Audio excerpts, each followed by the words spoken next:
again, Russell. And for today's video, gagawin ko itong look na to, yung summer makeup look version ko.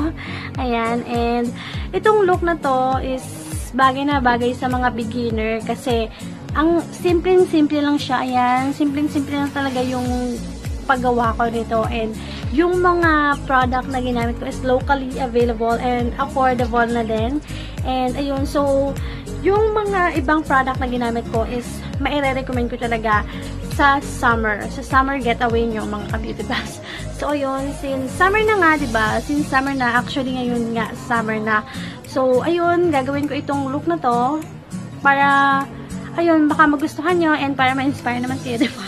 Pang ma-inspire, ma-inspire. So, ayun nga. And, ayun. So, kung gusto nyo malaman kung paano ko ginawa itong look na to, just keep on watching.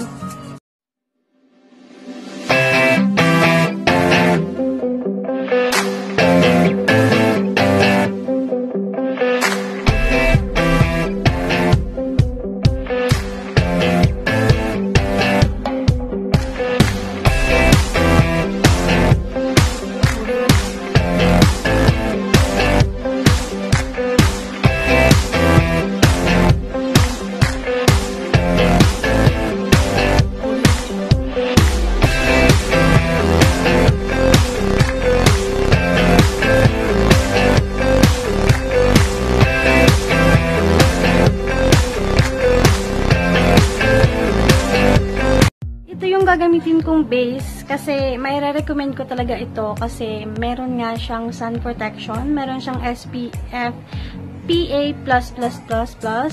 and ayun, so okay na okay ito pang summer and hindi talaga siya full coverage, parang natural lang siguro, and sunscreen to and may coverage lang siya ng konti, and marirecommend ko talaga sa inyo ito kasi sunscreen protection niya, and ano siya, okay na to talaga to, yung maliit na size, and it costs for 149 pesos lang, ayan.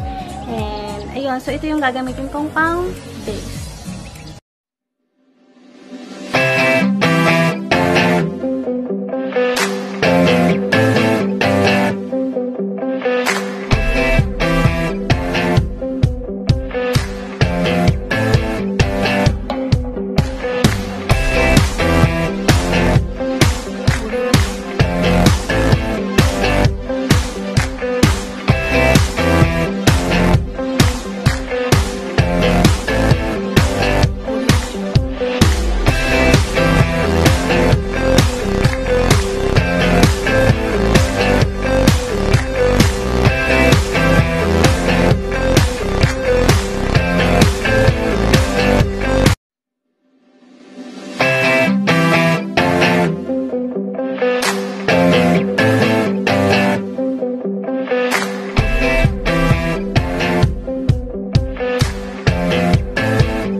mascara. Yan, nilagay ko na siya.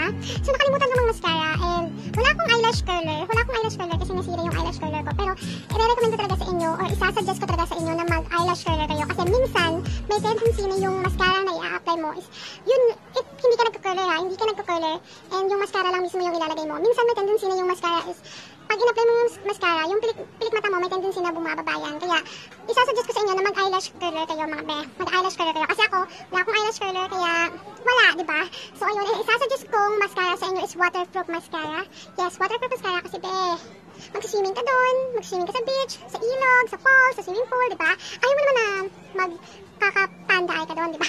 So, ayun, and so, yung ginamit kong mascara is itong Maybelline na Sensational Waterproof Mascara. And kahit naman anong mascara, if okay naman, and waterproof siya, okay na okay yun. And kasi doon masyadong mahal siya, Pero, siguro yung yung isang Maybelline na mascara na tag 199 lang. So, okay din yun kasi waterproof din siya. So, ayun lang, and nalagay ko na siya.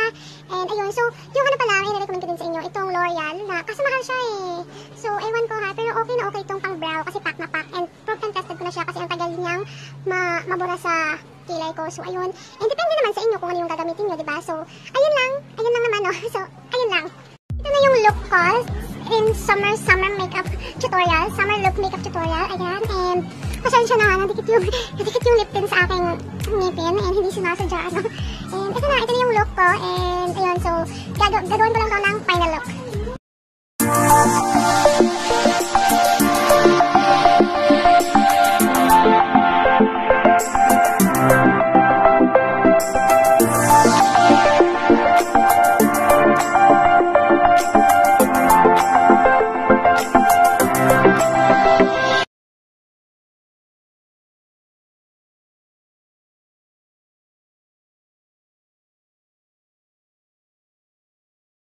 Yung final look ko na summer makeup look. Ayan. And simple lang siya, ano. And naging peachy lang yung look ko. Mukhang peachy kasi nga. Ayun, no. Ayan. So, bakit naman yung peachy look? Yung peachy look sa summer, diba? Ayan. And ayun lang siya. And simple lang siya. And ayun. So, sana magustuhan niyo tong look na to. And sana magustuhan nyo and ma-inspire kayo sa look na to.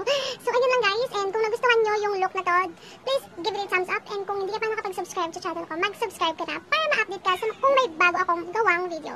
So, ayun lang guys. And see you in my next one. Bye!